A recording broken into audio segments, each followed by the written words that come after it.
Halina't magsilapit sa Diyos ng pag-ibig at sa Kanya ay sumamba sa Diyos nating Ama. Kawaiwanan at ating samahan ang Diyos ng buhay, Diyos na ating gabay. Halina't magsilapit sa Diyos ng pag-ibig at sa Kanya ay sumamba sa Diyos nating Ama. In the name of the Father, and of the Son, and of the Holy Spirit. Amen. The Lord be with you. And with your spirit. In order for us to become less unworthy of these sacred mysteries, let us first call to mind our sins and ask the Lord for His pardon and mercy. We humbly say, I confess to Almighty God and to you, my brothers and sisters, that I have greatly sinned in my thoughts and in my words, in what I have done and in what I have failed to do, through my fault, through my most grievous fault. Therefore I ask the Blessed Mary, ever Virgin, all the angels and the saints, and you, my brothers and sisters, to pray for me to the Lord our God. May Almighty God have mercy on us, forgive us our sins, and bring us all to life everlasting. Amen. Lord, have mercy. Lord, have mercy. Christ, have mercy. Christ, have mercy. Lord, have mercy. Lord, have mercy. Let us bow our heads. In silence, let us tell God our own petitions.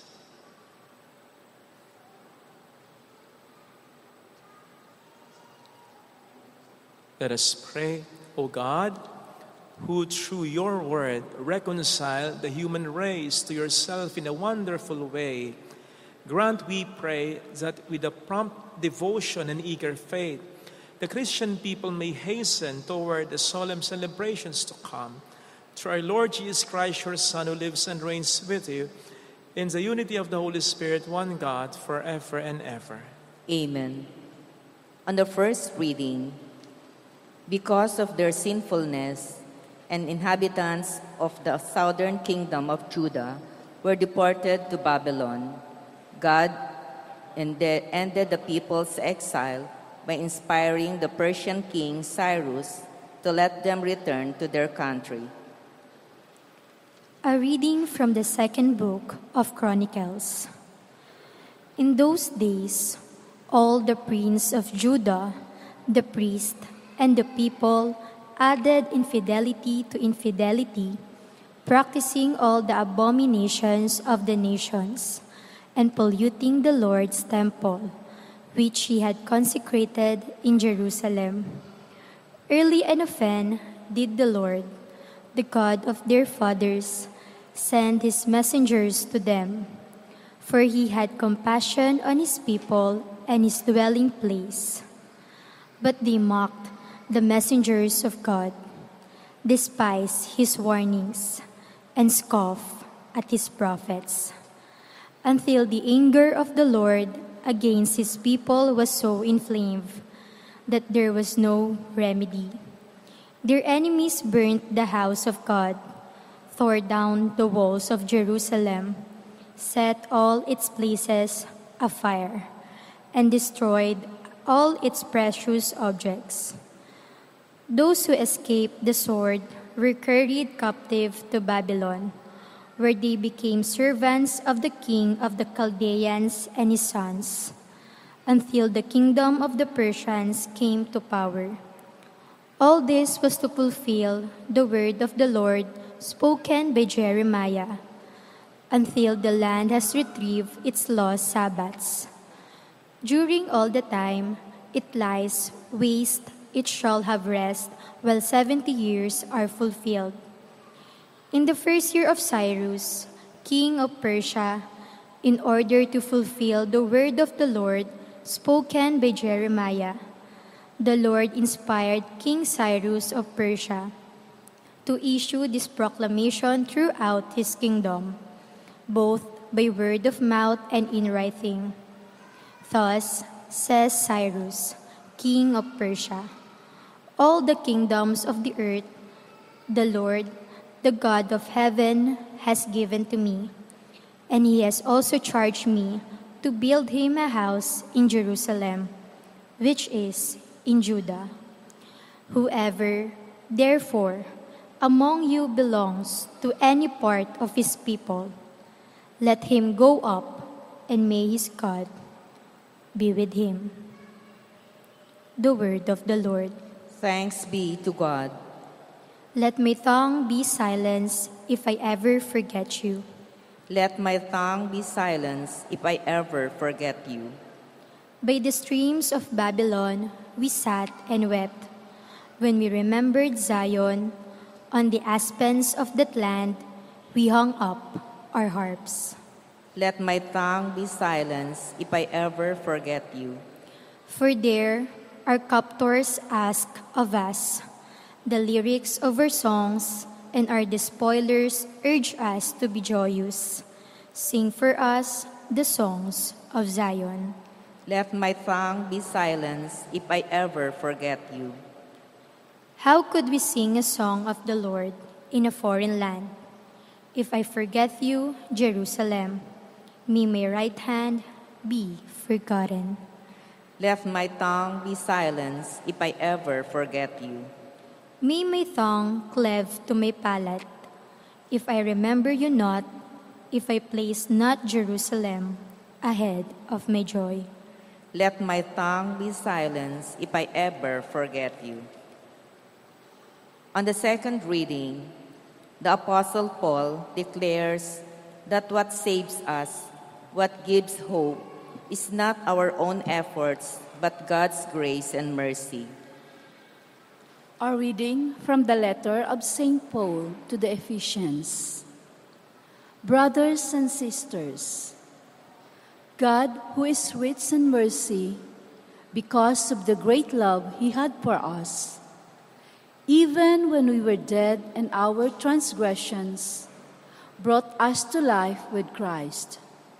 By grace you have been saved, raised us up with him, and seated us with him in the heavens in Christ Jesus, that in the ages to come he might show the immeasurable riches of his grace and his kindness to us in Christ Jesus.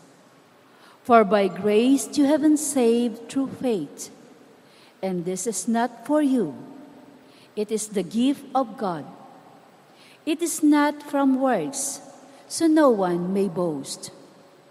For we are his handiwork, created in Christ Jesus for the good works that God has prepared in advance, that we should live in them. The word of the Lord. Thanks be to God.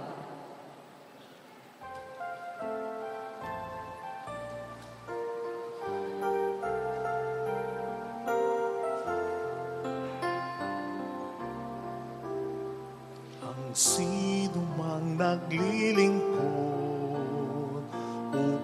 upang sa akin sumunod ay tunay na itatampok sa kaligayahang lubos ng mahal na anak ng Diyos.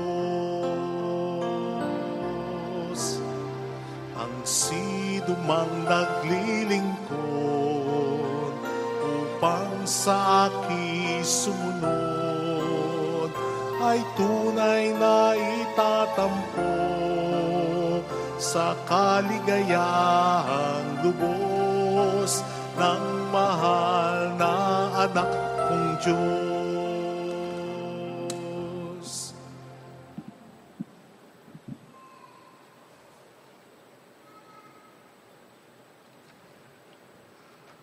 The Lord be with you. And with your spirit. A reading from the Holy Gospel according to John. Glory to you, O Lord. Jesus said to Nicodemus, "Just as Moses lifted up the serpent in the desert, so must the Son of Man be lifted up, so that everyone who believes in him may have eternal life. For God so loved the world that he gave his only Son, so that everyone who believes in him might not perish, but might have eternal life. For God did not send his Son into the world to condemn the world, but that the world might be saved through him. Whoever believes in him will not be condemned, but whoever does not believe has already been condemned, because he has not believed in the name of the only Son of God. And this is the verdict, that the light came into the world, but people preferred darkness to light, because their works were evil. For everyone who does wicked things hates the light and does not come towards the light, so that his works might not be exposed. But whoever lives the truth comes to the light, so that his works may be clearly seen as done in God." Sisters and brothers, the Gospel of the Lord. Praise to you, Lord Jesus Christ.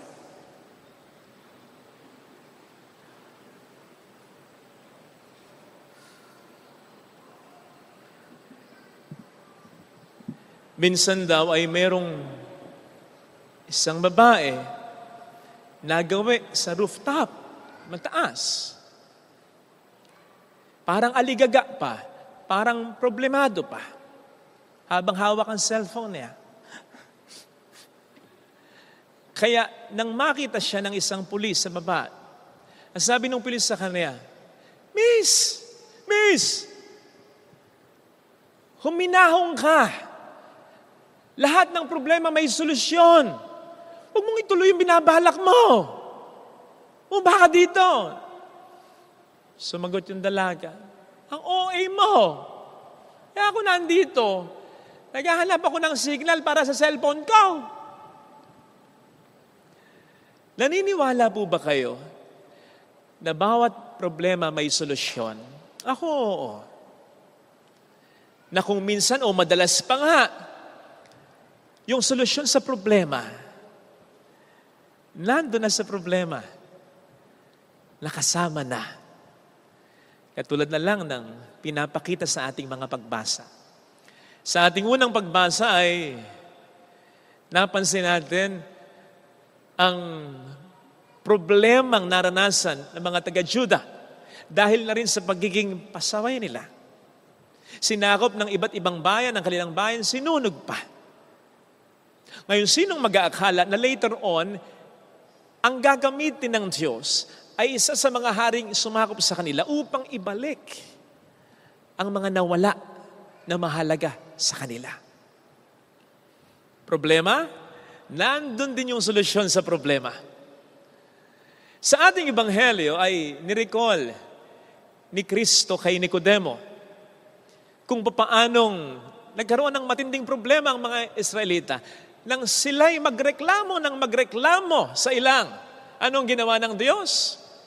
Pinadalhan sila ng makakamandag na ahas. Lahat ng matuklaw nangangamatay. Sino ngayon ang mag-aakala na later on, yung simbolo ng ahas na tanso, ang siyang gagamitin ng Diyos upang iligtas sila, na sino mang titingin sa ahas na yan ay gagaling mula sa pagkatuklaw ng ahas. So, yung ahas ng problema, naging solusyon. Yung ahas sa problema. Gayon din naman, if we'll try to read between the lines sa ating gospel reading, sinasabi ng Panginoon sa atin na kung titingin tayo sa krus, nakabayubay siya sa krus, marirealize natin ang tindi ng problemang ginawa natin, pinatay natin si Jesus. Sino ngayon ang mag-aakala na ang krus din ito ang siyang gagamitin later on ng Diyos upang isolve ang problema na ginawa ng tao sa pamamagitan na rin ng muling pagkabuhay mula sa kamatayan ni Jesus. Kaya nga ang sabi, at ito ang tema, ng main door natin yan, na wooden. Sa punong kahoy nagkasala ang tao, sa kahoy na krus, iniligtas ang tao. 1 Pedro 2:4, by His wounds, you were healed. Sa pamamagitan ng mga sugat ni Kristo, gumaling tayo. Nandun yung solusyon sa problema. Kaya hindi talaga mananalo ang demonyo sa Diyos Sapagkat sa kahit anong masama na ibato ng diablo, may isasagot ang Diyos na mabuti. Hindi lang isa, hindi lang dalawa, maraming mabuti para iligtas ang tao. Kaya nga, sa bawat problema, sabi dati ni Monsignor Mar, nung nabubuhay pa, sa bawat problema, doble ang grasya.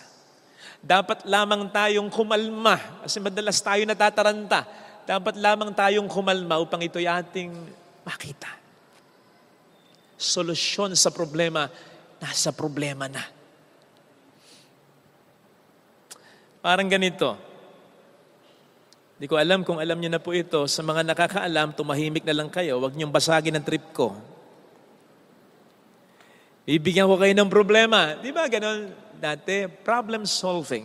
Pag sinabing problem solving, may problema, isosolve mo. Pero nando doon sa datos ng isang paragraph na yon na isosolve mo, nando na yung solusyon sa problema. Di ba? So parang ganon. O bibigyan ko kayo ng problem solving. Kandila, lighter, thumbtacks. Ayan, bigyan natin. Lagyan natin sa picture. Ayan. Lighter, kandila, thumbtacks. Ito ngayon, ang problema. Sa pamamagitan ng mga pinakita kong material sa inyo, dapat maikabit nyo ito sa pader na kahoy ng nakasinde nang hindi pumapatak sa sahig yung tulo niya. So, paano gagawin natin? Ayan. Ayan yung mga material. Ay! Ano sinabi ko? Diyos ko. Ayan ka na naman peace sign. Ilan Ako, Patricia. Sabi na nga ba, sablay. Ayan na, pakita mo na. Ayan na. Tapusin na natin Pinawisan ako Ay, that happens. Anyway, yun. Kung titingnan mo lang yung problema, matataranta ka na. Paano ba? Ano bang gagawin? Paano bang sinasabi ni Father? Pero kung hindi tayo matataranta at mag-iisip lang tayong mabuti, we will realize, meron pa. Merong solusyon sa problema at nandun na sa problema. Na kung gagamitin natin yung box na ito at itong itatamtas natin sa pader ng kahoy, magigetching natin yung nasa picture na yan. Actually, hindi pa nga accurate yung paglalarawan na ginawa natin Bakit? Kasi sa 3 problemang binigay ko sa inyo, isa lang yung naging solusyon. Hindi accurate yon kung babasihan natin ang sinabi sa banal na kasulatan. Kasi ang sinasabi sa Romans 5:20 ay ganito, where sin abounds, grace abounds all the more. Kung nasa saan nandun ang pagsuway, nandoon, mas nananagana ang biyaya. Ito yung sinasabing sa bawat problema, doble, triple, at mas marami pa ang grasya. Kung minsan nga, sa tulong ni Lord, kahit yung problema nagiging grasya. So walang tapon talaga. Hindi lang kasama sa problema, yung problema ang siyang solusyon talaga.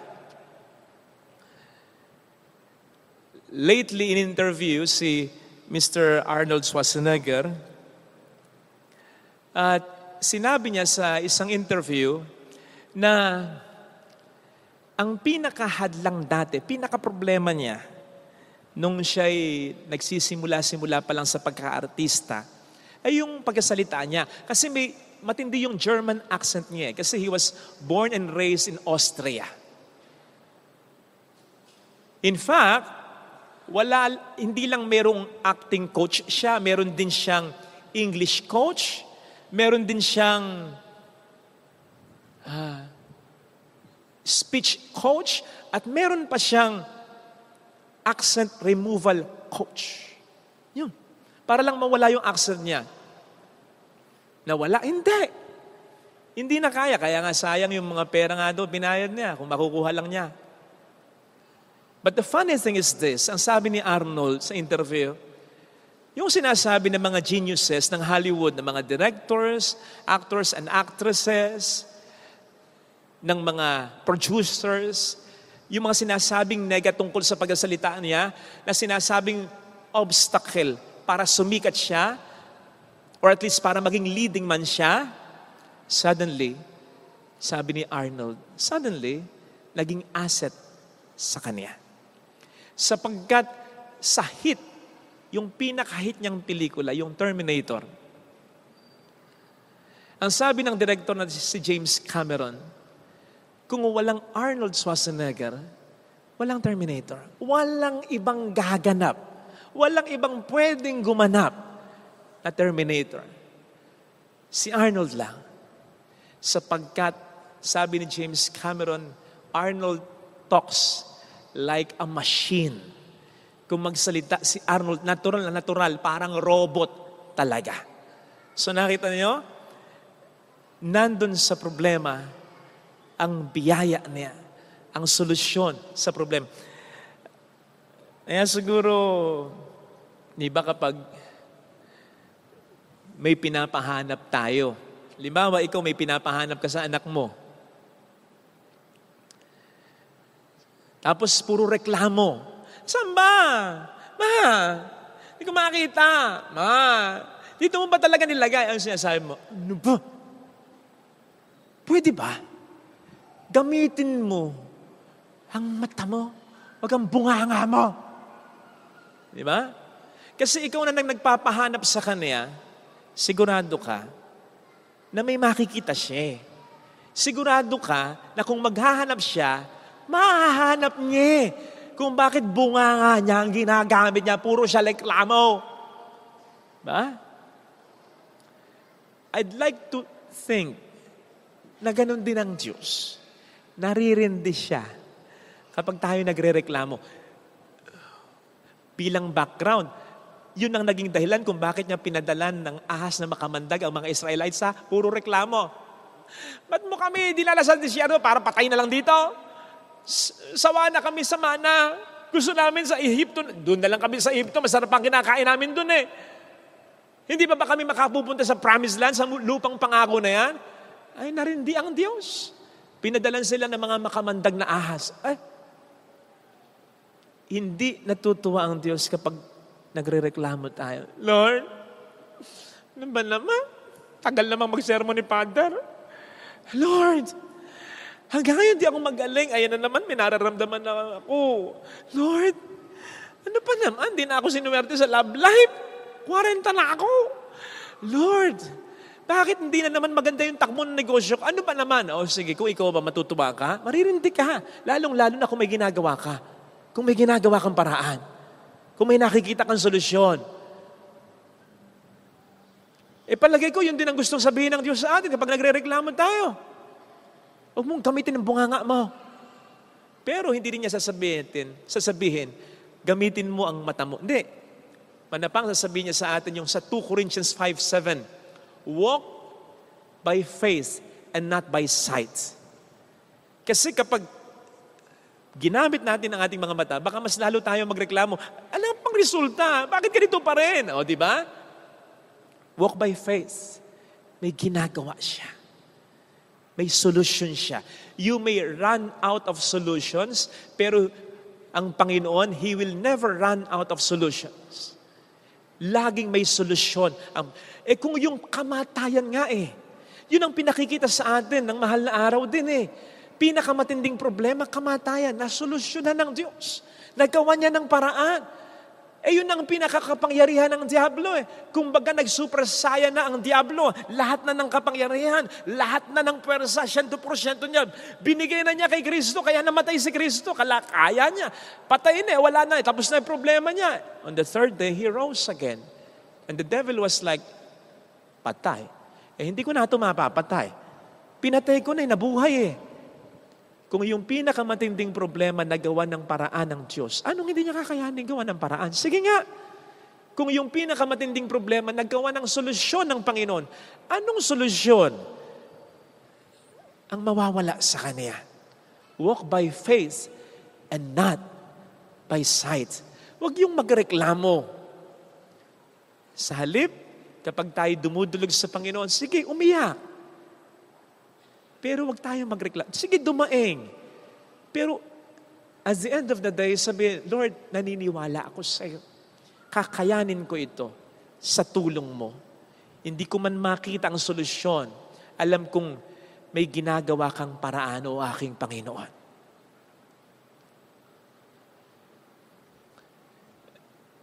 Nang patayin ni Cain si Abel, by the way, si Cain ay nagbubungkal ng lupa yan. Farmer, parang ganon.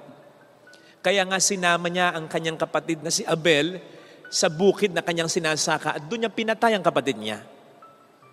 Ang sabi ng Diyos kay Cain, anong ginawa mo? Sa gayon, sumisigaw ng katarungan sa kalangitan mula sa lupa ang dugong tumanak ng kapatid mo.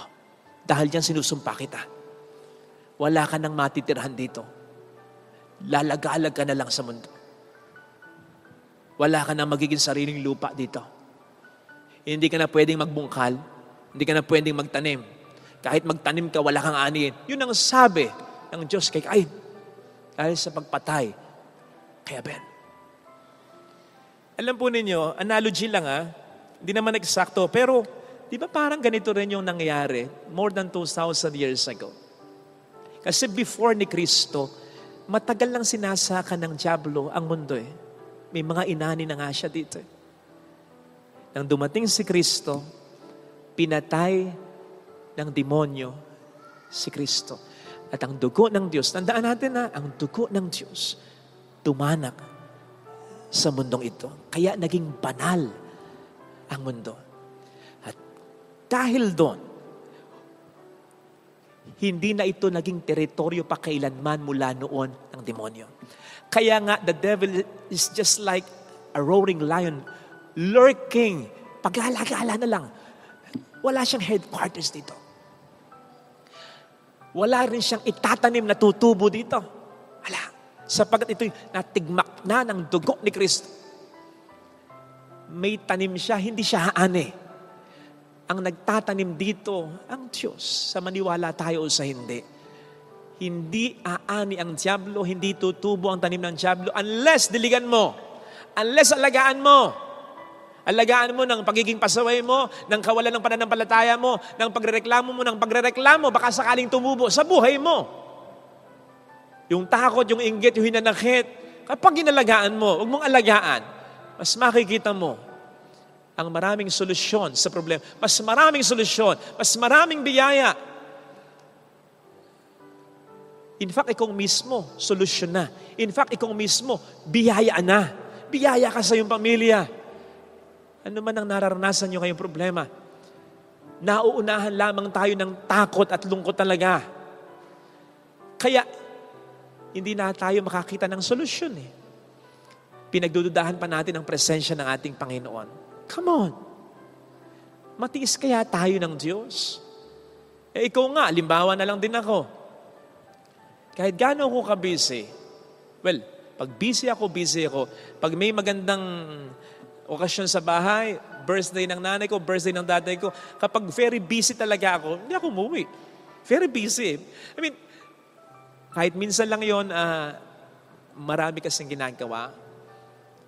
Pero yun ay moments ng kagalakan. Kaya, pwede pang i-forgo yan. Pero the moment na, mga ilangan ng matindi, ang magulang ko, ang kapatid ko, uwi ako. Iba yun. Hindi mo matitiis ang mahal mo sa oras ng matinding pangangailangan nito. Ang Diyos pa kaya? Ang Diyos pa kaya ang hindi kasamahan sa oras ng iyong matinding pangangailangan? Sige nga. Sa Bible, in the Old Testament, sa gitna ng maraming mga pagsubok na dumating sa buhay ni Joseph, in the Old Testament, ang sasabihin doon, God was with Joseph. Hindi sinabi surprisingly nang siya'y naging mataas ng katungkulan niya sa Egypt. Hindi sinabi surprisingly nung maganda ng kalalagayan ng buhay niya. Sinabi yon, God and the Lord was with Joseph during the time of his adversities. Ano yon? God was not with Joseph during his triumph, during the good times in his life. Siyempre, nandun din ang Diyos. Pero ine-emphasize ng Bible, ang Diyos ay mas naroroon kapag mas kailangan natin ang ating Panginoon. Ito sana ang hilingin nating biyaya sa ating banal na pagdiriwang, sapagkat yun ngayon ang isa sa mga mensahe ng kulay na rosas, kulay ng kagalakan. Sa gitna ng tayo nasa kawaresma pa rin naman. Ang sinasabi sa atin, ang kagalakan ay hindi ito yung kawalan ng problema. Ang kagalakan ay yung maramdaman natin na ang Panginoon ay ating kasama. Joy is not the absence of problems, but the presence of Jesus. Bawat problema may solusyon. Pagkasama natin ang Panginoon, siguradong may solusyon. Ito sana ang hilingin nating biyaya sa ating banal na pagdiriwang ngayon. Lagay natin ang ating kanang kamay sa tapat ng ating puso.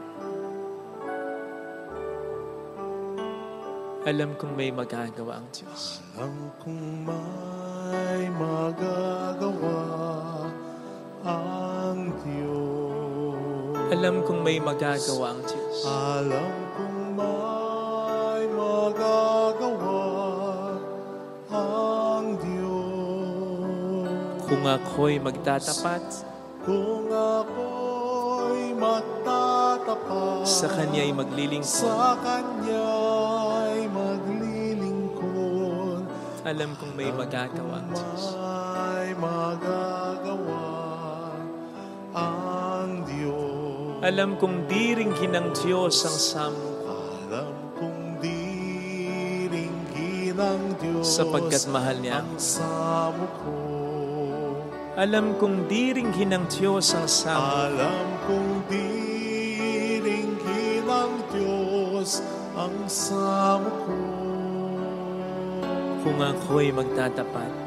Kung ako'y magtatapat, Sa Kanya'y maglilingkod. sa Kanya'y maglilingkod. Alam kong diringhin ng Diyos ang samo. Diringgin ng Diyos ang samo. Pikit natin ang ating mga mata. Panginoon, mula ngayon hindi na ako magrereklamo. Iiiyak ko na lang. Hindi na lang ako kikibo. Sapagat alam ko na kahit wala akong salitang bitawan, nararamdaman mo ang aking pinagdaraanan. Alam mo ang dahilan ng aking kalungkutan. Hindi ko na kinakailangang ireklamo pa sa iyo. Lalo pat alam kong may ginagawa ka. Pasensya na kung nadadamay ka kung minsan sa mga taong inaasahan ko pero hindi ko maramdaman. Nakakaramdam lang talaga kasi ako ng pakiisa. Tulungan mo ako, Panginoon, na maramdaman ka. Upang sa iyo ako mas umasa. Mayroong magandang Mayroong magandang higit pa sa inaasahan. Basta maniwala ka, ang Diyos ay nasa iyo. Hindi ka niya matitiis. Mayroong magandang mangyayari sa iyo. Mayroong magandang Maaring matagal, maaring mahirap, pero unti-unti magiging maayos din kung lalapit kay Jesus. kung lalapit kay Jesus. Glory to the Father, and to the Son, and to the Holy Spirit. As it was in the beginning, is now, and will be forever. Amen. I believe in God, the The Father Father Almighty, Almighty, Creator of heaven and earth, and in Jesus Christ, His only Son, our Lord, who was conceived by the Holy Spirit, born of the Virgin Mary, suffered under Pontius Pilate, was crucified, died, and was buried. He descended into hell. On the third day he rose again from the dead. He ascended into heaven, and is seated at the right hand of God, the Father Almighty. From there he will come to judge the living and the dead. I believe in the Holy Spirit, the Holy Catholic Church, the communion of saints, the forgiveness of sins, the resurrection of the body, and life everlasting. Amen. Offertory.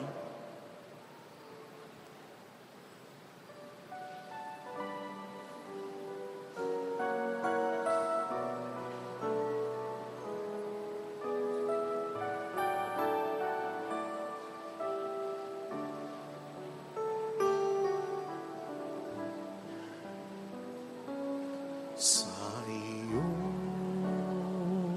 ialay ang buhay at kalakasan, sapagkat ito ang nararapat sa katulad mong matapat. Dahil sa pag-ibig mo, ang buhay ko ay nagbago. Sa tuwin na ang ninanais ko ay laging maglingkod sa iyo.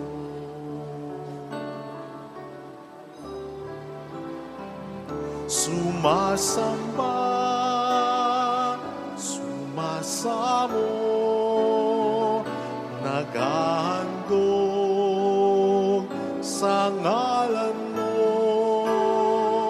pagkat sa'yo ay nadama ang pagmamahal ng Ama.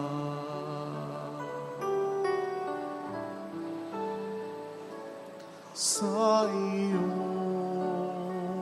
kabanalan, biyaya mo ay nakamtan. Sa iyo ay may kagalakan at buhay na walang hanggan. Walang hanggan, tunay kang Maginoo, na malas ko sa Kalbaryo. Buhay man, inalay mo, Kristo, upang magligtas ng tao.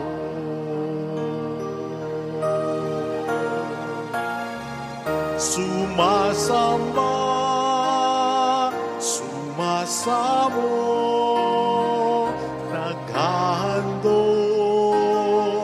sa ngalan mo, pagkat sa'yo ay nadama ang pagmamahal ng Ama. Sumasamba, sumasamo, naghahandog sa ngalan mo, pagkat sa'yo ay nadama ang pagmamahal ng Ama. Pagkat sa'yo ay nadama ang pagmamahal ng Ama.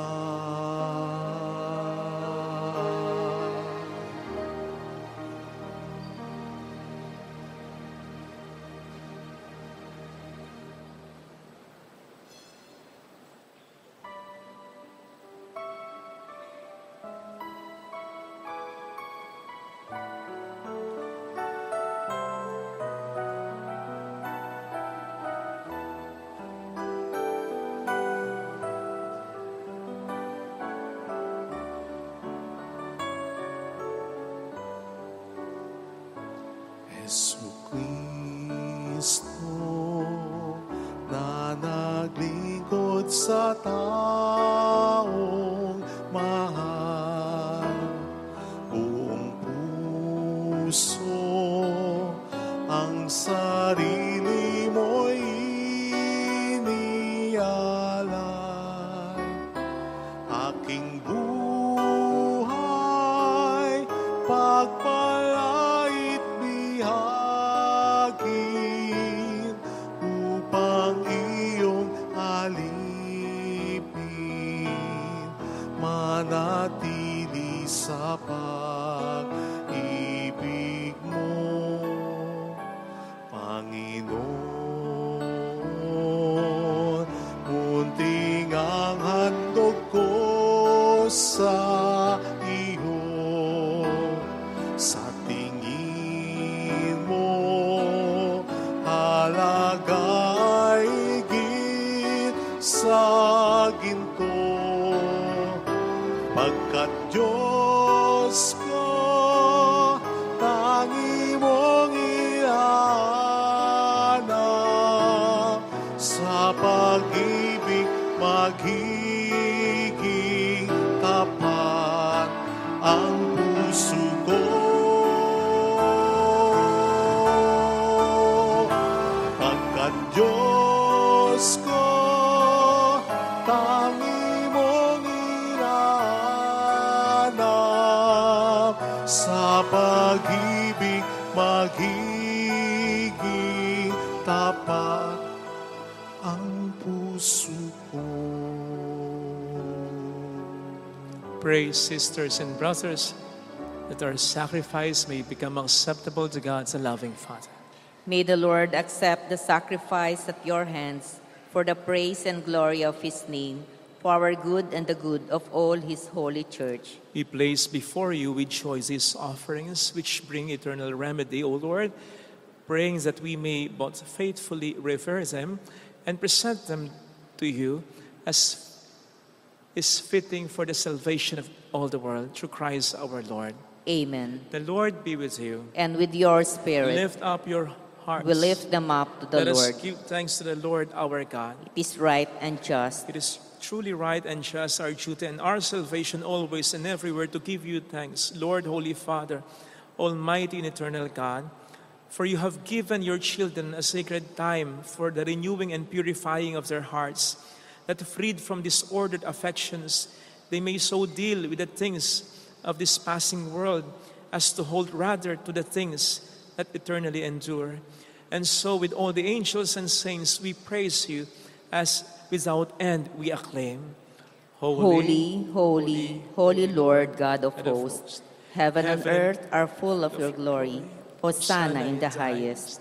Blessed is he who comes in the name of the Lord. Hosanna in the highest.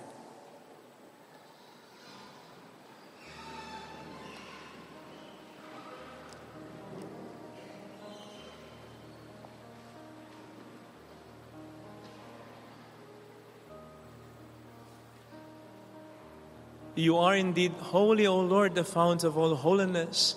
Make holy, therefore, these gifts, we pray, by sending down your Spirit upon them like the dewfall, so that they may become for us the body and blood of our Lord Jesus Christ.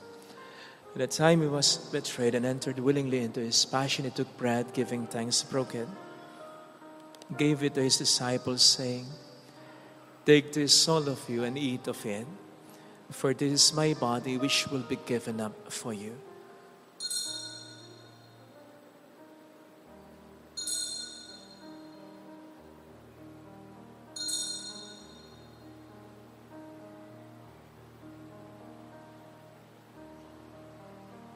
In a similar way, when supper was ended, he took the chalice and once more giving thanks, gave it to his disciples, saying, "Take this, all of you, and drink from it. For this is the chalice of my blood, the blood of the new and eternal covenant, which will be poured out for you and for many, for the forgiveness of sins. Do this in memory of me."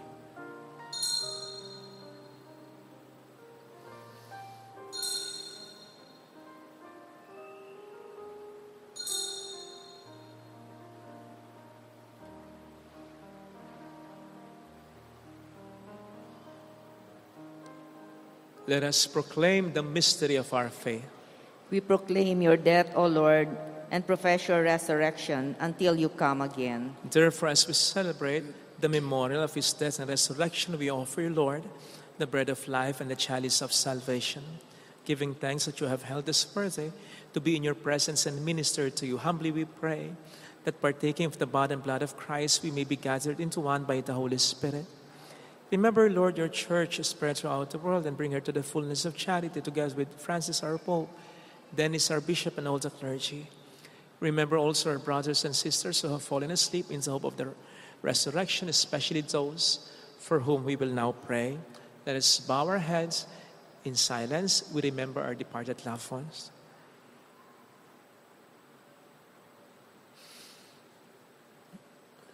And all who have died in your mercy, welcome them into the light of your face. Have mercy on us all, we pray, that with the Blessed Virgin Mary, Our Lady of Lazaret, Mother of God, Saint Joseph, our most chaste spouse, with all the blessed apostles and saints who have pleased you throughout the ages, we may merit to become co-heirs to eternal life, and may praise and glorify you through your Son, Jesus Christ. Through him and with him and in him, O God, Almighty Father, in the unity of the Holy Spirit, all glory and honor is yours forever and ever. Amen.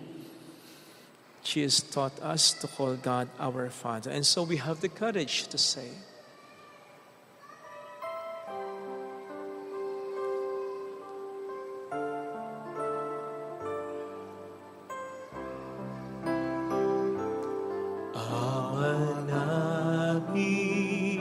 sumasalangit ka, sambahin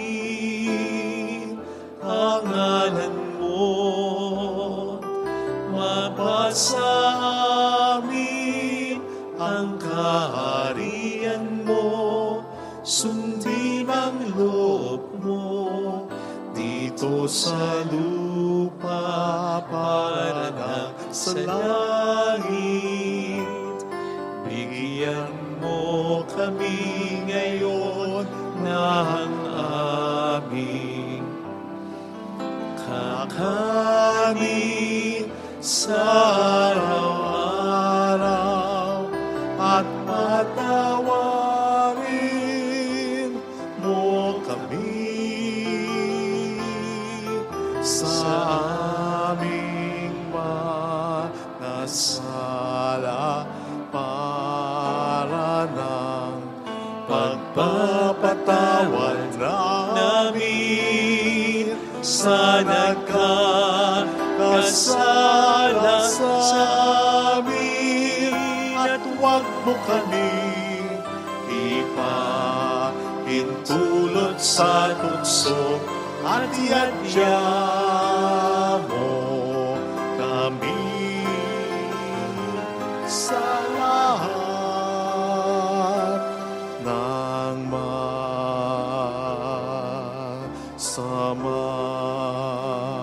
Deliver us, Lord, we pray, from every evil. Graciously grant peace in our days, that by the help of your mercy we may be always free from sin and safe from all distress, as we await the blessed hope and the coming of our Savior, Jesus Christ. For the kingdom, the power, and the glory are yours, now and forever. Lord Jesus Christ, who said to your apostles, "Peace I leave you, my peace I give you," look not on our sins, but on the faith of your church, and graciously grant her peace and unity in accordance with your will, who live and reign forever and ever. Amen. The peace of Jesus be with you always. And with your Let spirit. us offer one another the sign of God's peace. Peace be with you.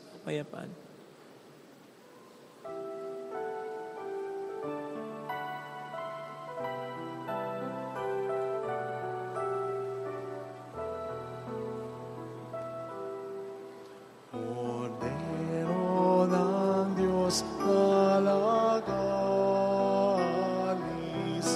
ng mga kasalanan ng sanlibutan, maawa ka sa amin.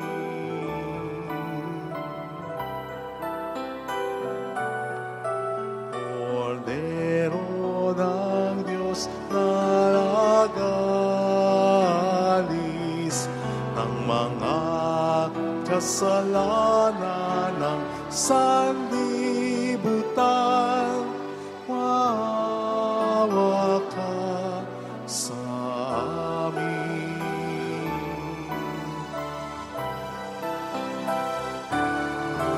Cordero ng Diyos na nag-alis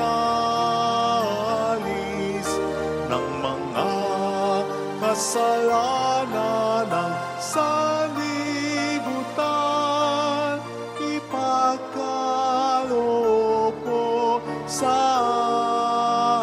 amin ang kapayapaan.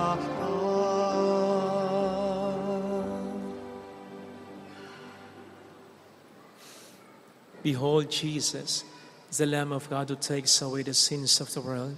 Happy are those invited to receive him. Lord, I am not worthy that you should enter under my roof, but only say the word, and my soul shall be healed.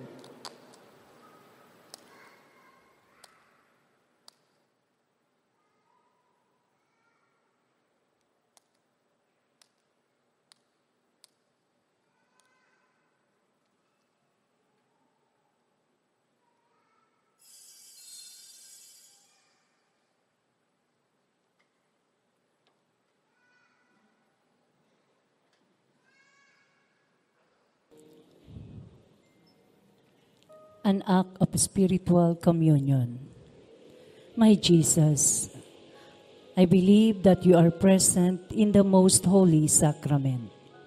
I love you above all things, and I desire to receive you into my soul.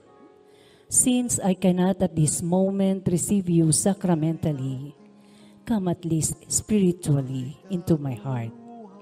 I embrace you as if you were already there and unite myself wholly to you. Never permit me to be separated from you. Amen.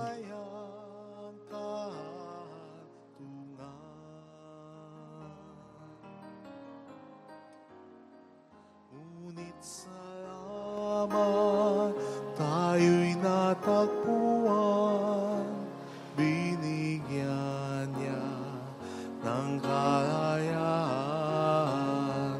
Tanging kay Jesus mayroong tagumpay.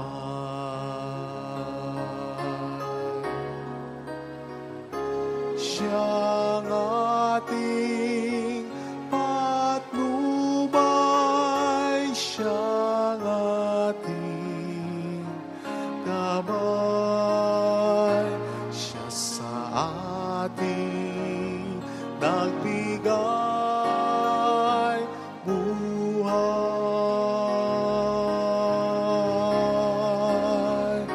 Si Jesus ang katotohanan, si Jesus ang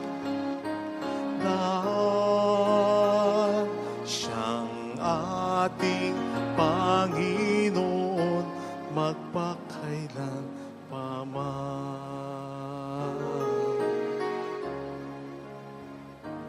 At ngayon sa ating buhay, sa tuwina siya'y nagbabantay, ang pag-ibig niya'y tunay na walang kapantay.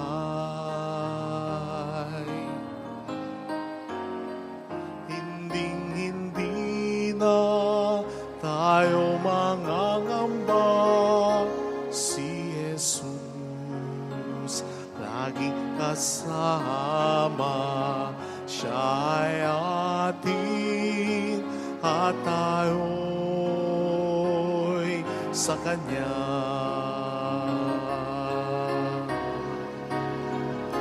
Siyang ating patnubay, siyang ating gabay, siya sa ating nagbigay buhay.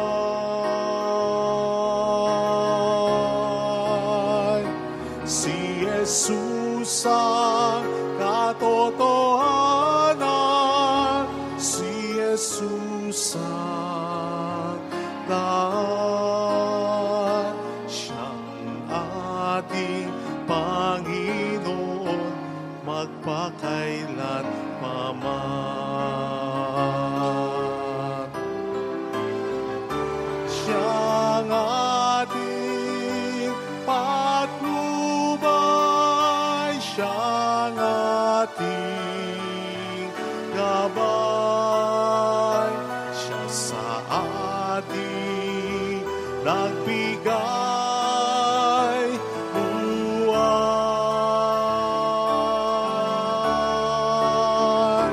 Si Jesus ang katotohanan, si Jesus ang lahat.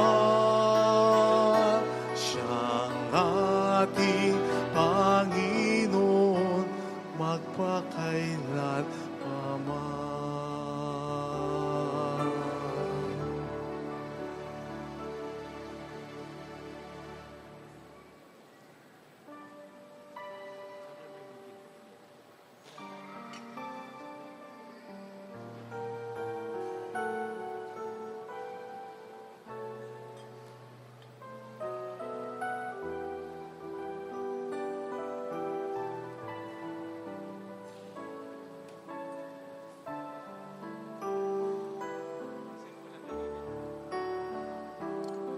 As usual,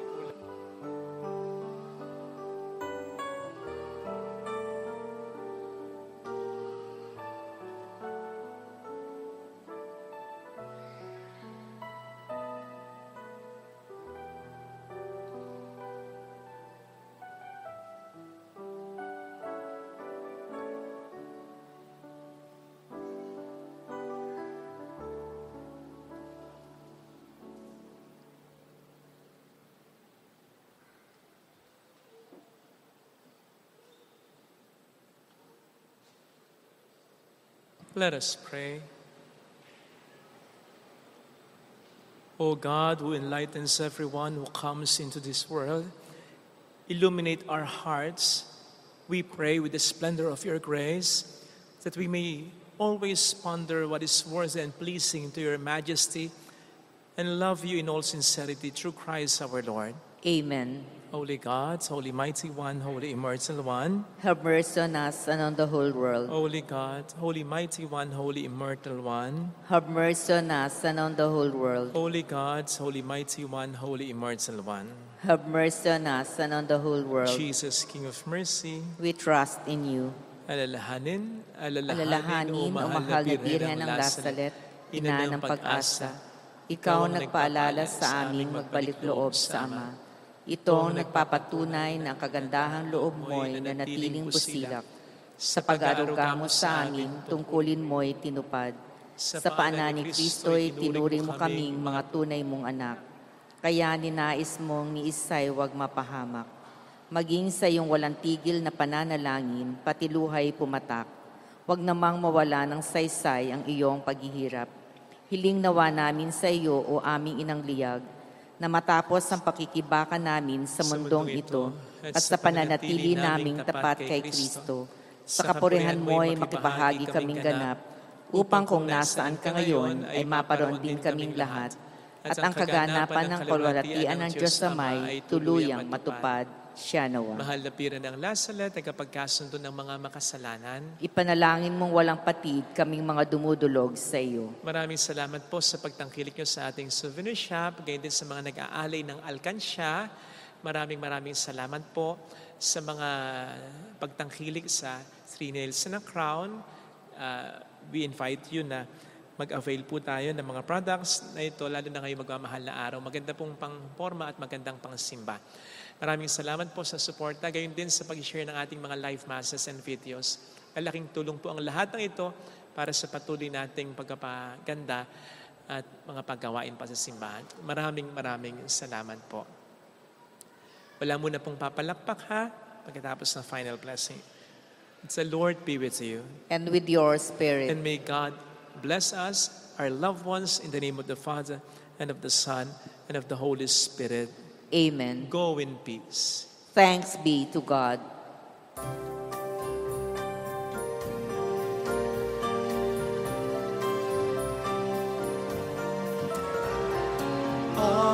Aming inialay ang pag-ibig na walang kapantay.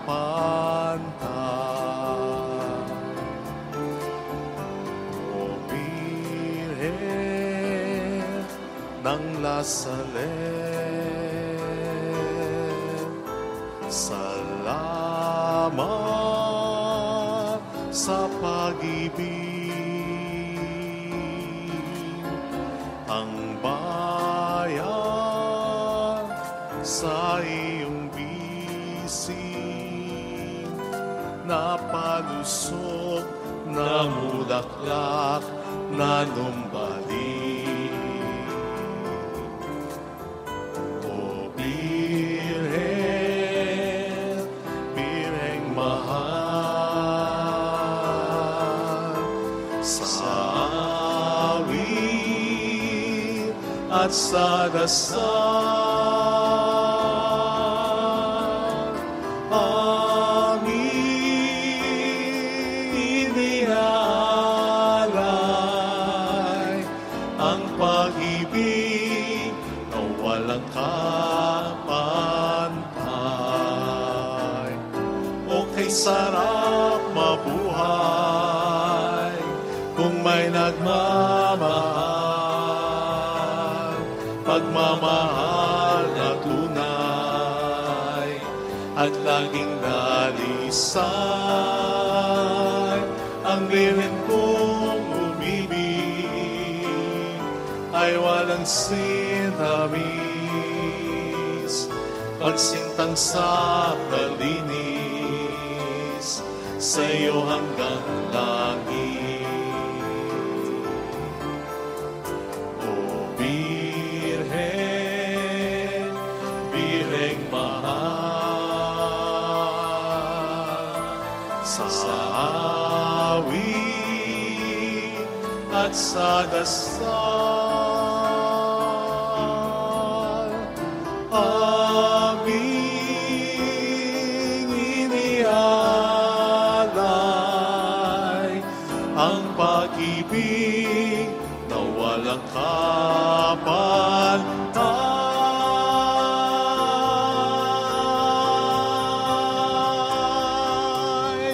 Salamat po.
Halina at lumapit sa Panginoon.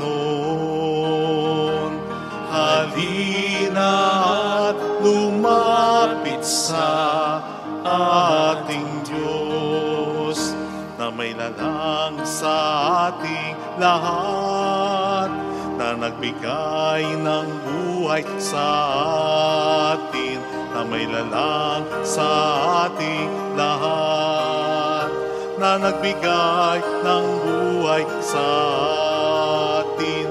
Halina at lumapit sa Panginoon. Halina at lumapit sa ating Diyos.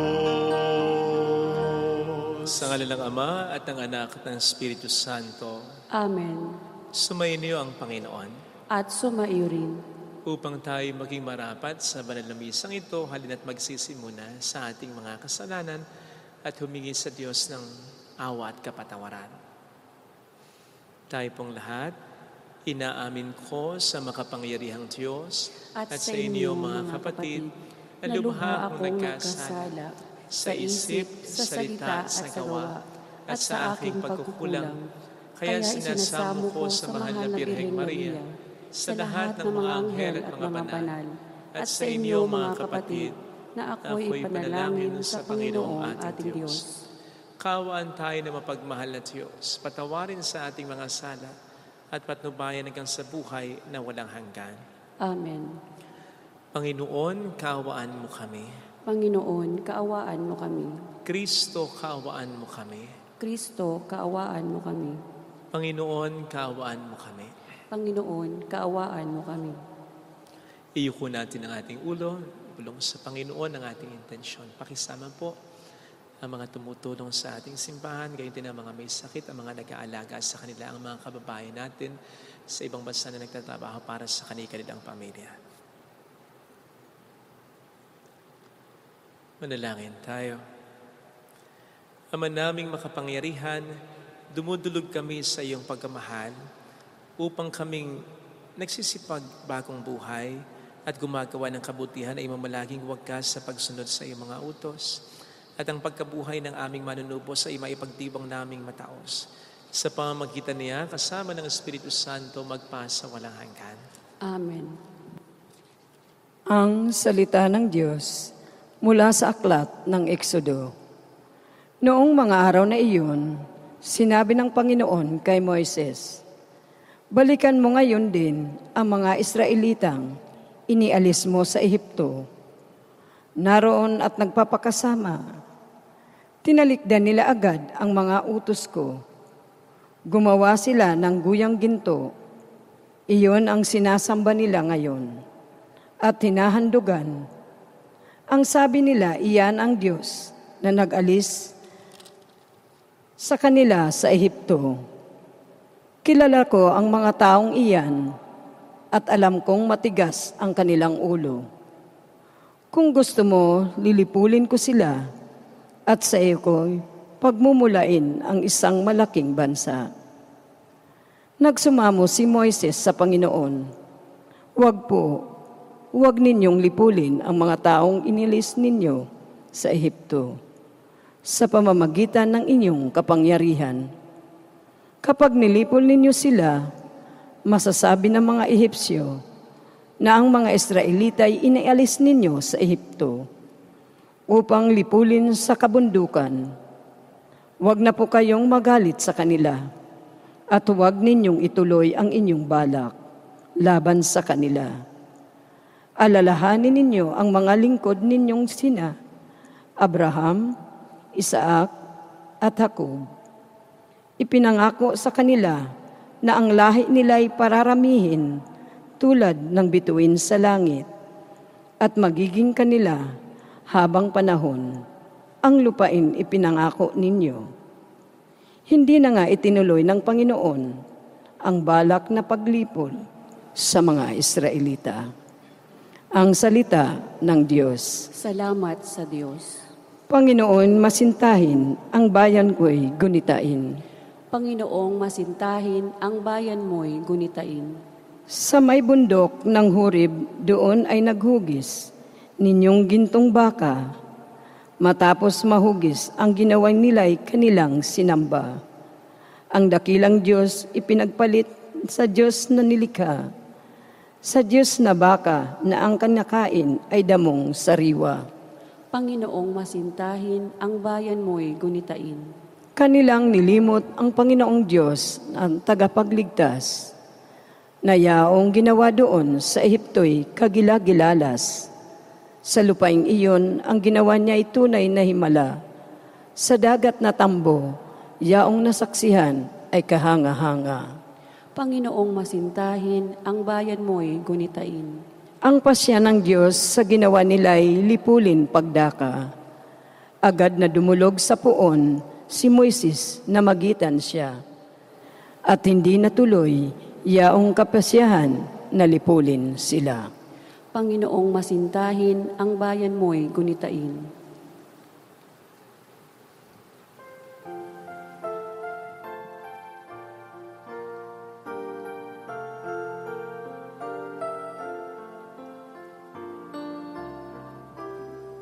Pag-ibig sa sanlibutan ng Diyos ay gayon na lamang Kanyang anak ibinigay upang mabuhay kailanman ang nananalig na tunay.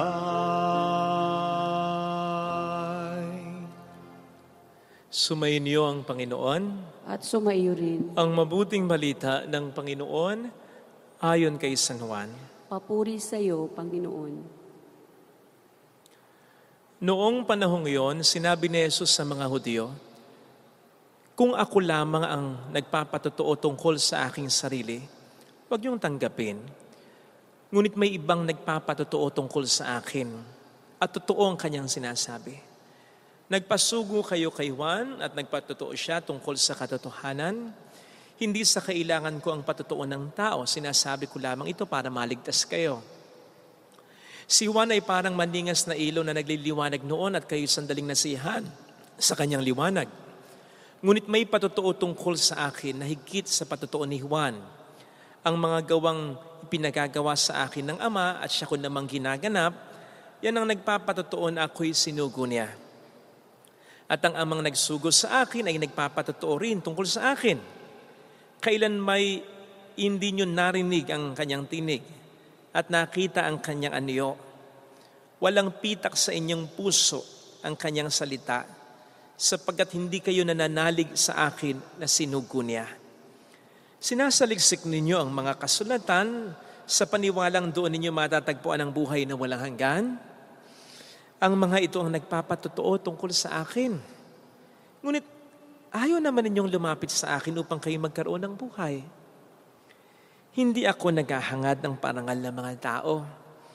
Ngunit kilala ko kayo. Alam kong wala kayong pag-ibig sa Diyos. Naparito ako sa ngalan ng aking Ama at ayaw ninyo akong tanggapin. Kung may ibang pumarito sa kanyang sariling pangalan, siya inyong tatanggapin. Ang hinahangad ninyo ay ang parangal ng isa't isa at hindi ang parangal na nanggagaling sa isang Diyos. Paano kayong makapaniniwala? Huwag ninyong isiping ako ang magsasakdal sa Ama laban sa inyo. Si Moises na inaasahan ninyo ang siyang magkaharap ng sakdalaban sa inyo. Kung talagang pinaniniwalaan ninyo si Moises, ako'y paniniwalaan din sana ninyo sapagkat sumulat siya tungkol sa akin.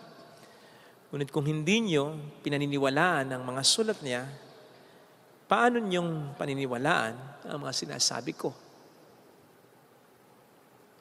Mga kapatid, ang mabuting balita ng Panginoon. Pinupuri ka namin, Panginoong Heso Kristo. Kapayapaan po para sa ating lahat, lalo na rin para sa ating mga mahal sa buhay na may sakit, sa mga kababayan nating may sakit at sa mga nag-aalaga sa mga may sakit. Gayon din sa mga nagatrabaho sa ibang bansa, sa malalayong lugar para sa kanilang mga mahal sa buhay. Mabuhay po kayong lahat. Ang lasong ito na pula na lagi kong suot ay pagpupugay sa inyo. Tanong, ano po ang mas pakikinggan ninyo? Sigaw ng inyong isip o sigaw ng inyong puso? Ang pinakamadaling sagot, sigaw ng nanay o sigaw ng misis mo. Kasi kapag siyang sumigaw, lahat damay. Kahit wala kang kasalanan, napapapitlag ka, natulala ka, hindi mo alam kung anong gagawin mo, napapatahimik ka, umaayos ka. Alam niyo yun? Mahirap ang sigaw ng ina o ng misis. Baka katamaan ng ligaw na bala. But seriously, okay nga ba na tayo sumisigaw kahit pa tayo'y galit? Na kapag papasunod man, nakaka-communicate ba talaga tayo? Nasasabi ba talaga natin ang ating punto at naiintindihan ba talaga tayo? Narinig po natin sa ating ebanghelyo ang pagbibigay ni Kristo ng mga puntos para patunayan na totoo ang kanyang sinasabi na siya'y Diyos o sugo ng Diyos, galing sa Diyos. Alam po ninyo ang mga Hudyo, sapat na sa kanila yung dalawang patotoo. Yan ay galing sa aklat ng Deuteronomio na nagsasabing, a witness is not enough to convict a man of a crime. 2 witnesses are necessary to prove that a man is guilty. Dapat hindi bababa sa dalawang patotoo o testigo para magkaroon ng bearing, dating, maging kapanipaniwala ang sinasabi mo. At si Jesus ay nagbigay ng maraming puntos. Ang unang punto ay si San Juan Bautista. Hindi nga ba't humanga ang mga tao kay San Juan? Inisip nila na si San Juan na ang hinihintay nila. Pero anong sabi ni San Juan? Hindi ako karapat-dapat magkalag ng tali ng panyapak. Siya ang kordero o siya. Tinuro niya si Kristo. Nagpatotoo para sa kanya si Juan. Okay, isa pa lang yan. Hindi pa ba sapat? O ito, sabi ni Jesus, yung mga gawa na ipinagagawa sa akin ng Ama, yung mga himala, yung mga milagro, na sabi nga po ng Pariseyong si Nicodemo, hindi ito magagawa ng isang tao liban sa siya'y galing sa Diyos. At yun, si Kristo. Dalawa na yan, pero dinagdagan pa ni Kristo. Ito yung patotoo ng Ama. Tinig mula sa langit ang nagsabing, si Kristo ang pinakamamahal niyang anak. Ano pa? Patotoo ng banal na kasulatan na by all indication, siya lang naman talaga ang pinatutungkulan. Ano pa? Patotoo ni Moises na nagsulat tungkol sa kanya. Hindi lang yan 2, 5. So dito, kahit na ang kulit-kulit ng mga tao, kahit ang tigas-tigas ng puso ng mga ito, pansinin po ninyo, hindi nagtaas ng boses si Kristo. Ang itinaas niya ay ang kalidad ng argumento ng mga puntos niya. Malumanay siyang nagsabi ng kanyang mga puntos sa kanya. At yan po ang pupwede nating makitang mensahe ngayon ng ating mabuting balita. In order for us to communicate, kasi lalong-lalo na sa mga taong hindi naman sa atin iba, gusto natin yung maintindihan nila tayo para hindi na tayo muling sisigaw. Kasi kung ang pagsigaw lagi, pag nagagalit tayo ay nakapagpapaintindi o nakapagpapabago ng tao, bakit sumisigaw ka pa rin hanggang ngayon? Matitigil lang ng ilang araw, sigaw uli. Yan na naman ang dahilan. So ibig sabihin, walang magandang nangyayari. Yun po kasing mga sumisigaw, ang itinataas nila ay ang boses nila at hindi ang mga puntos nila, ang pangangatwiran nila. Iniisip nila na kapag sumisigaw sila, mas nagiging tama sila. Ganun nga po ba talaga ang nangyayari? Alam po ninyo, kapag sumisigaw tayo, our purpose is to dominate and not to communicate. Yung patunayan natin na tama talaga tayo at mali talaga yung tao, hindi naman natin kino-question kung tama talaga tayo, kung tama naman talaga tayo. Pero ito ba ay mas napapatunayan natin kapag sumisigaw tayo? Hindi nga ba't kapag sumisigaw tayo, hinahayaan natin ng emosyon natin ang mag-control sa atin at hindi ang pag-iisip natin? Kapag hinahayaan natin, kontrolin tayo ng emosyon natin at hindi ng pag-iisip natin, paano tayo makapag-iisip ng mabuti kung ano ang puntos na sasabihin natin at kung paano rin natin ito sasabihin? Tuloy sa pagnanais nating makitang tama tayo ay mas namamali pa tayo. Tuloy sa pagnanais nating maging in control tayo, nagiging out of control pa tayo. Sige nga, napagbago mo na ba ang asawa mo, ang anak mo? kapatid mo, ang tao dahil sa laging pagsigaw mo? I don't think so. Kasi nga, hindi natin nasasabing mabuti ang ating punto. At ang naaalala ng sinisigawan natin, yung galit natin, at hindi yung malasakit natin. Sa parte naman ng sinisigawan natin, hindi natin siya nadidispose o naihanda para makinig sa atin. Manapa, naididispose natin siya para makipag-away sa atin. Of course, when we say things offensively, these things will be taken defensively. Kapag sumisigaw tayo, ang impresyon na binibigay natin agad sa taong sinisigawan natin, hindi tayo humaharap sa kanya para makipag-usap, kundi para makipag-away. Sino ba naman ang uupo na lang at ahayaan na lang na atakihin siya ng iba? Sige nga, na para bang, teka, hindi na pag-uusap ang gusto nito, away na, kaya kakasa na siya sa'yo. In that way, nawawala kaagad yung atensyon ninyong dalawa sa totoong problema na totoo na sa pag-aaway nyo talagang dalawa. What you therefore bring on the table between you at nung taong sinisigawan mo ay yung emosyon mo na hindi mo makontrol. Na siya namang nagtitrigger ng emosyon niya, ng galit niya, na hindi na rin niya makokontrol. Kaya nga, pansinin po niyo ang banat agad ng sinisigawan natin. Huwag mo ako sinisigawan! Huwag mo akong sigawan! Nagtataas na agad din siya ng boses niya. Kung sana sa pagtataas niya ng boses niya, magto-tone down ka.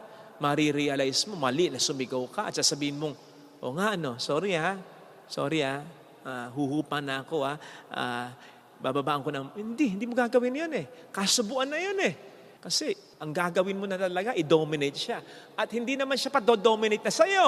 So anong resulta? Hindi lang walang humpay na sigawan, umaabot pa yan sa suntukan, sabunutan o kaya totoong hiwalayan. Do a survey, mag-survey po kayo at hindi man lahat pero generally halos lahat ng suntukan, sabunutan, tuluyang hiwalayan nagsimula sa sigawan. Huwag na po nating dagdagan. Kung may hindi pagkakaunawaan, tularan natin si Kristo. Let us raise not our voice, but the quality of our argument. Let us improve our points. Besides, kahit nga po mali tayo, ayaw nating sinisigawan tayo kahit ng boss natin, ng isang taong hamak na mas may kaya sa atin, hamak na mas malaki, mas malakas sa atin. Bakit natin ito gagawin sa iba? Lalong-lalo na sa mga taong sa atin ay mahalaga. Hindi nga ba't ang sinisigawan lang daw ay yung mga taong hindi naman malapit sa atin? Bagamat ito ay mali pa rin sapagkat wala tayo dapat sinisigawan. Pero kaya mo nasisigawan, hindi mo naman kaano-ano. Hindi naman malapit sa kanya ang loob mo. Again, mali pa rin ito sapagkat wala tayo dapat sinisigawan. Pero mas dapat din nating hindi sinisigawan ang taong malapit sa atin. Unless gusto natin silang mapalayo sa atin. Ang taong mahal natin, unless gusto nating mawala ang pagmamahal nila sa atin at natin sa kanila. Ang taong may ugnayan sa atin, unless gusto nating mawala ang ugnayan natin. Ang pagsigaw pa naman sa isang tao ay parang paghampas ng alon sa dalampasigan sa isang malaki, matibay, mabigat na bato. Kahit na yan ay matibay, malaki, mabigat. Kapag lagi namang humahampas ang alon dyan, pansinin mo, in time, makikita mo, umuuka yung alon. Bumabawas sa bato yung alon. Nakapagpapahina sa bato yung alon. Ganon din ang pagsigaw. Kapag nagagalit tayo sa pamilya, sa una akala mo walang nangyayari. Pero kapag laging ganon, gaano man katibay ang pag-asama, nagkakaroon yun ng epekto. May nasisira, may nauuka, may nawawala. Kasi wala naman talagang naayos Sumusunod lang, tumatahimik lang, pero may naiiwang sakit at pagdadamdam. Akala mo lang naaayos na sapagkat hindi naman kayo laging nagsisigawan. Sigawan kayo ngayon, tumahimik siya, tumahimik ka, tapos lilipas yung ibang araw, saka kauli sisigaw o saka uli kayo magsisigawan. So, hindi naman lagi, hindi naman araw-araw, pero yung hindi lumilipas ang isang buwan, lalo na isang linggo, nagkakasigawan kayo, 2 beses, 3 beses, may nangyayaring hindi maganda sa relasyon ninyo. Nakalulungkot nga lang yung tuluyang masira, yung ugnayan, mawala yung pagmamahalan, magkalayo kayo so much so na kahit ano pang sigaw na gawin ninyo, hindi na kayo magkakarinigan dahil malayo na ang puso, ang loob ninyo. Let us therefore always raise not our voice, but the quality of our argument, the quality of our points. Tama na hindi ito kara-karaka na kapag papabago ng tao, pero siguradong may kapupuntahan namang maganda ito. Maganda na mas naaalala yung ating punto. Hindi yung pagsikaw at hindi yung mga masasakit na salita. Sapagkat darating ang araw na sa awa at tulong ng Diyos, yun ang makapagpapabago sa puso at sa buhay ng isang tao. Yung matandaan niya na kahit anong galit mo, hindi mo siya sinigawan, hindi mo siya lalo na pinahiya, at kahit na alam niyang nasaktan ka niya ng todo, pinili mo pa rin yung mga maayos na salita. Kaya siguro mainam na yung umiyak na lang tayo kahit galit na tayo. Hindi ito magpapababa ng ating pagkatao. Sa mga taong nakakaintindi ng sakit na nararamdaman natin na pinipigil nating makapagsalita ng hindi maganda, mas matataas pa nga tayo sa mga mata nila. Lalo tigit sa mga mata ng Diyos. Ng Diyos na mapagpasensya, maunawain, kahit na napakarami ng paulit-ulit ang kasalanan natin. Ito sana mga kapatid, ang biyaya na ipagdasal natin. Lalo ba't kahinaan natin yung sumisigaw tayo kaagad, nakapagsasalita ng hindi maganda kapag tayo nagagalit na. Pagdasal natin, kung hindi man tayo ganito, pagdasal natin yung mga kakilala natin, lalo na yung mga taong mahalaga sa atin, na makita nila na walang mangyayaring maganda kapag puro sigawan na lang maya't maya ang naririnig sa bahay, sa pamilya.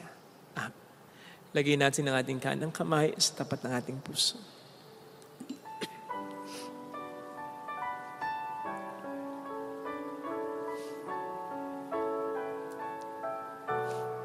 Awitin natin, alam kong may magagawa ang Diyos.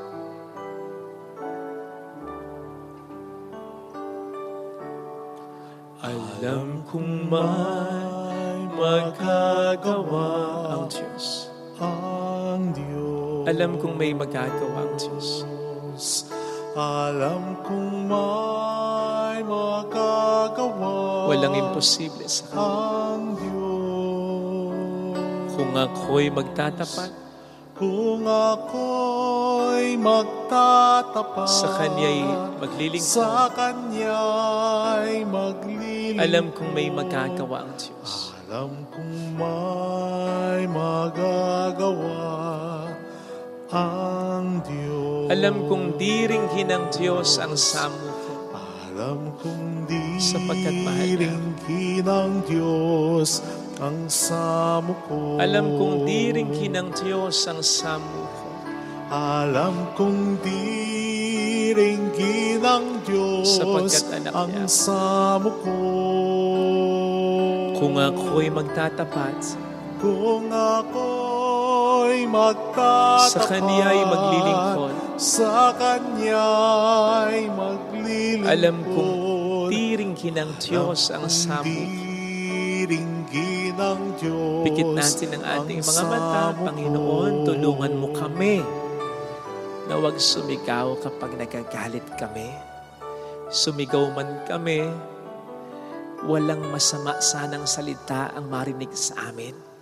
Sumigaw man kami, mas maramdaman sana ang aming malasakit kahit na maiyak na kami sa pagpipigil namin na kami ay tuluyang magalit.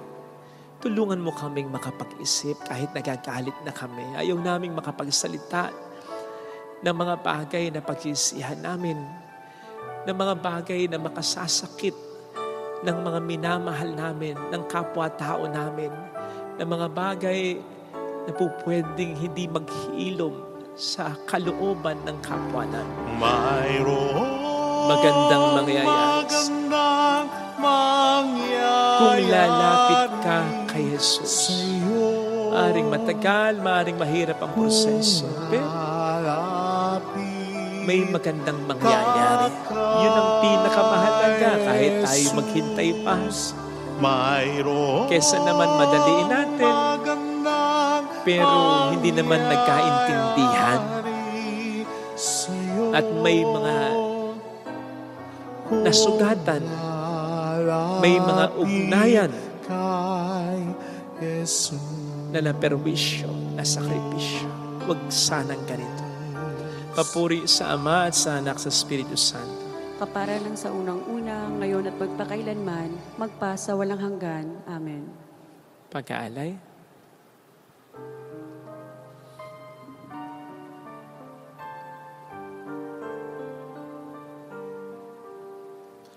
Buhay pagmamahal,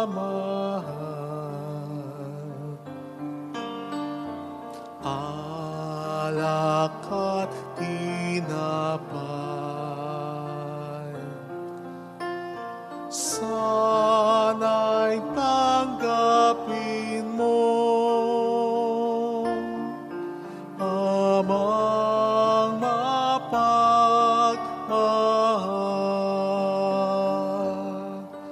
ngayon sa iyong harapan, kami nag-alay.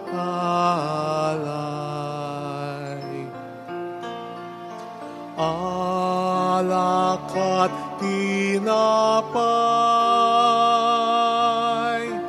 alay ng iyong bayan.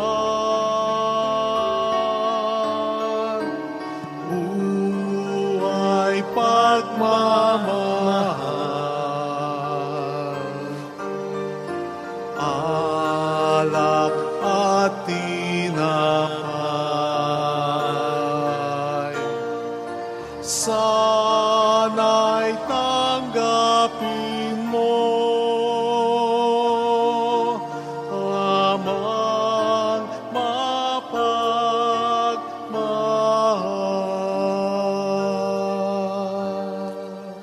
Manalangin tayo, pang ating handog ay maging kalugod-lugod sa Diyos Amang makapangyarihan.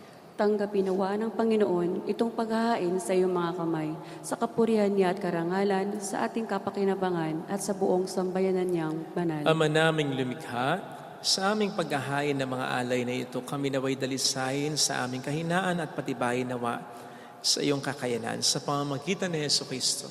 Kasama ng Espiritu Santo magpasa walang hanggan. Amen. Sumainyo ang Panginoon. At sumaiyo rin. Itaas sa Diyos ang inyong puso at diwa. Itinaas na namin sa Panginoon. Pasalamatan ng Panginoong ating Diyos. Marapat na siya ay pasalamatan. Ama naming makapangyarihan, tunay ngang marapat na ikaw ay aming pasalamatan sa pamamagitan ni Jesucristo na aming Panginoon. Sa aming kusang pagtitiis ng hirap, tinutulungan mong aming maitumpak ang kinamihas ng pagsalungat sa pananagutang iyong iniatas. Sa aming pagtulad sa anak mong mahal na nagpakasakit para sa tanan, ang pag-isikap namin iyong kinalulugdan at ang pagpapakabuti namin iyong ikinararangal. Kaya kaisa ng mga anghel na nagsisiawit ng papuri sa iyo na walang humpay sa kalangitan, kami nagpupuni sa iyong kadakilaan. Santo, Santo, Santo, Panginoong Diyos ng mga hukbo, napupuno ang langit at lupa ng kadakilaan mo. Hosana sa kaitaasan. Pinagpalang na paririto sa ngalan ng Panginoon. Hosana sa kaitaasan. Ama naming banal, ikaw po ang bukal ng tanang kabanalan, kaya sa pamamagitan ng iyong Espiritu, gawin mo pong banal ang mga kaloob na ito upang para sa amin ay maging katawan at dugo ng iyong anak at aming Panginoong Jesucristo. Bago niya pinagtiis ang kusang loob na maging handog, hinawakan niya ang tinapay, pinasalamatan kaniya, pinaghati-hati niya iyon. Iniabot sa kaniyang mga alagad at sinabi, tanggapin ninyong lahat ito at kanin. Ito ang aking katawan na iahandog para sa inyo.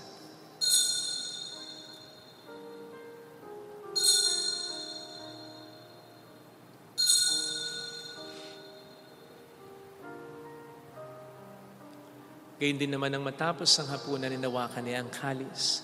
Uli kaniyang pinasalamatan. Iniabot niya ang kalis sa kaniyang mga alagad at sinabi, tanggapin ninyong lahat ito at inumin. Ito ang kalis ng aking dugo ng bago at walang hanggang tipan. Ang aking dugo na ibubuhos para sa inyo at para sa lahat.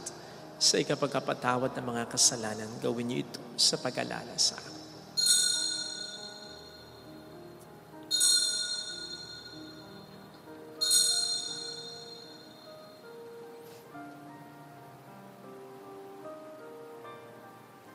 Ipagbunyi natin ang misteryo ng ating pananampalataya. Si Kristo'y namatay, si Kristo'y nabuhay, si Kristo'y babalik sa wakas ng panahon. Ama, ginagawa namin ngayon ang pag-alaala sa pagkamatay at muling pagkabuhay ng iyong anak. Kaya inialay namin sa iyo ang tinapay ng buhay at ang kalis ng kaligtasan. Kami nagpapasalamat dahil kami yung minarapat at tumayo sa harap mo para maglingkod sa iyo. Isinasamo namin kami na magsasalo sa katawan at dugo ni Kristo ay mabuklod sa pagkakaisa sa pamamagitan ng Espiritu Santo. Ama, lingapin mo ang iyong simbahang laganap sa buong daigdig. Puspusin mo po kami sa pag-ibig. Kaisa ni Francisco na aming Papa, ni Dennis na aming Obispo at ng Tanang Kaparian. Alalahanin mo po ang mga kapatid naming nahimlay nang may pag-asang sila'y muling mabubuhay, lalo ng aming mga ipagdarasal. Saglit nating alalahanin ng ating mga minamahal na yumao. Kaawaan mo sila at patuloy sa iyong kaliwanagan. Kaawaan mo at pagkingtapatin kaming lahat na makasalo sa iyong buhay na walang wakas, kaisa ang mahal na Birhen ng Lasalet, ang ina ng Diyos. Isanuse ang kabiyak ng kanyang puso lahat ng mga banal na namuhay dito sa daigdig ng kalugod-lugod sa iyo. May pagdiwang nawa namin ang pag-upuri sa ikararangal mo sa pamamagitan ng iyong anak at sa aming Panginoong Hesukristo. Sa pamamagitan ni Kristo kasama niya at sa Kanya, ang lahat ng parangal, papuri ay sa iyo, Diyos Amang makapangyarihan, kasama ang Espiritu Santo magpa sa walang hanggan. Amen. Tumawag tayo sa ating Ama.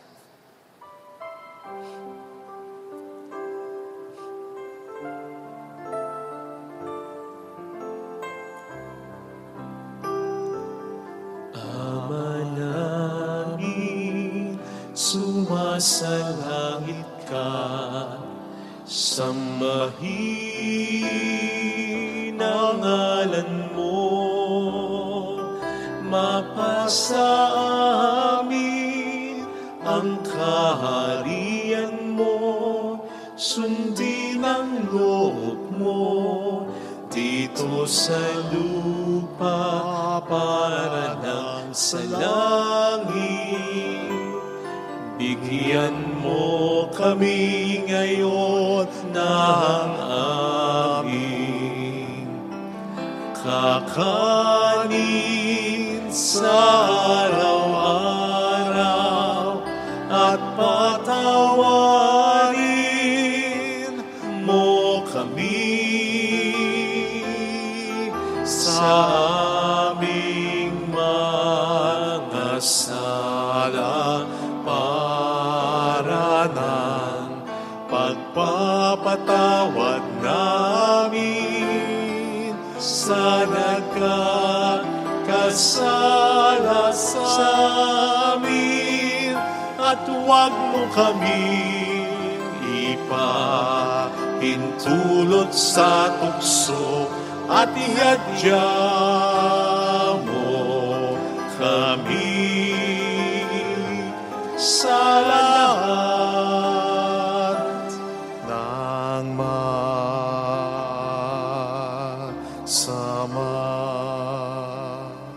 Niling namin kami adya sa lahat ng masama, pagkalooban ng kapayapaan na araw-araw. Iligtas sa kasalanan, sa kapahamakan, sa mga seryosong karamdaman, samantalang aming pinaghahandaan ang dakilang araw ng pagpapahayag ng tagapagligtas namin sa Hesukristo. Sapagkat iyo ang kaharian, ang kapangyarihan at ang kapurihan magpakailanman. Amen. Panginoong Hesukristo, sinabi mo noon, sinasabi niyo rin po sa amin ngayon, kapayapaan ang iniiwan ko sa inyo, aking kapayapaan ang ibinibigay ko.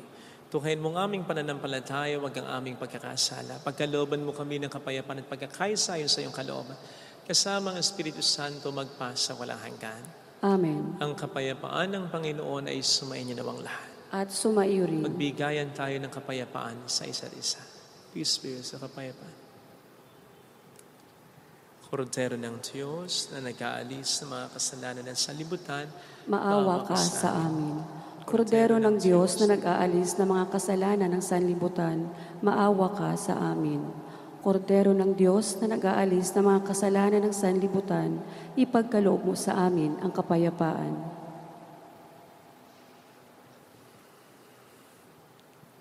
Narito sa harap natin ng Panginoon ang ating buhay at kaligtasan. Mapalad tayong inaanyaya. Panginoon, hindi ako karapat-dapat na magpatuloy sa iyo, ngunit sa isang salita mo lamang ay gagaling na ako.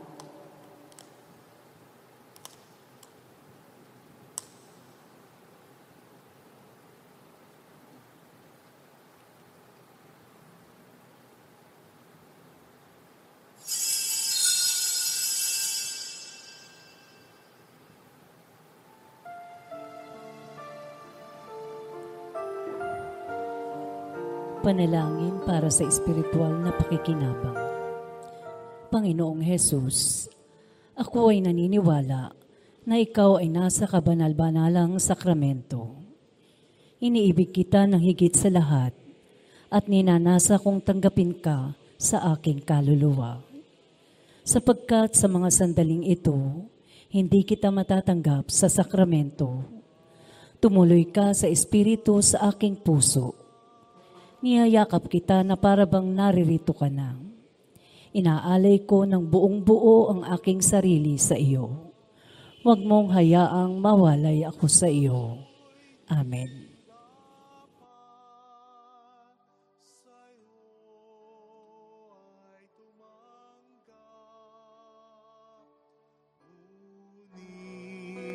Sa salita mo ay gagaling na ako.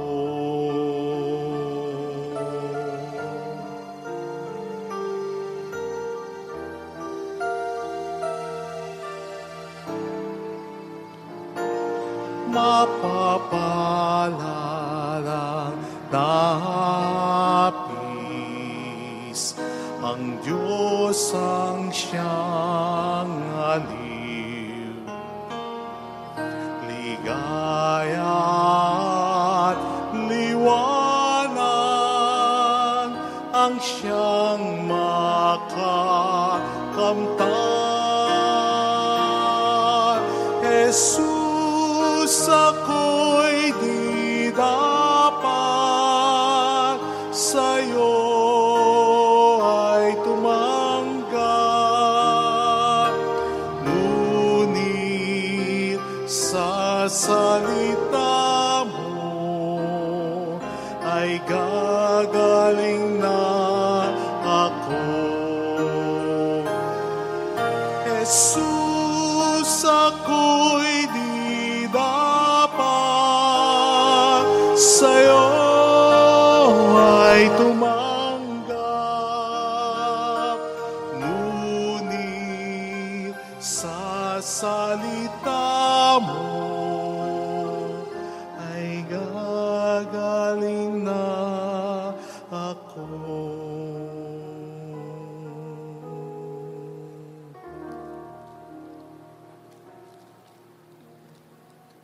Manalangin tayo. Ama naming mapagmahal, ang tinanggap naming banal na pakikinabang, ang siya namang magpalaya sa amin sa kasalanan, upang ang dinadala namin sa budhi ay kumaan, at ang ganap na kagalingan ay aming makamtan. Sa pamamagitan ni Jesucristo, ang sama ng Espiritu Santo magpas sa walang hanggan. Amen. Holy God, Holy Mighty One, Holy Immortal One. Have mercy on us and on the whole world.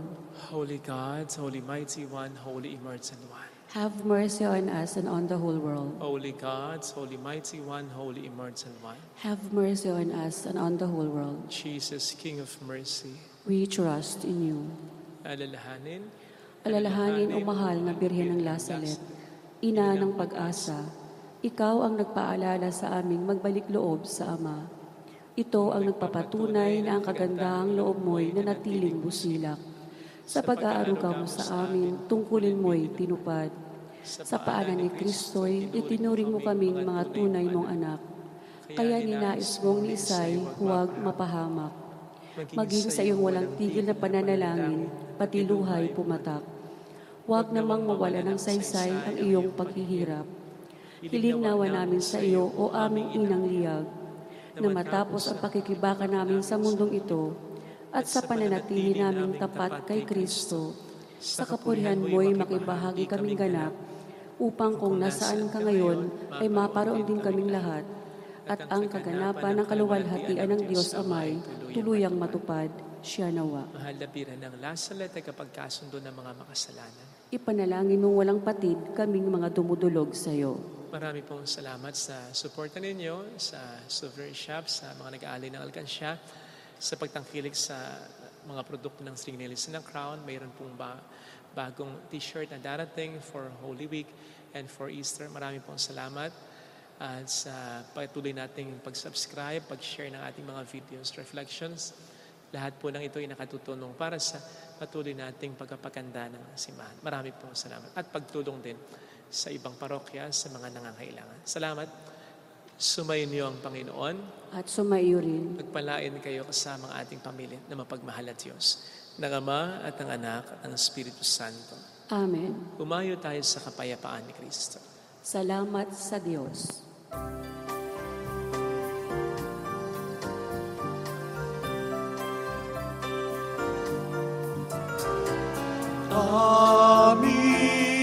Aming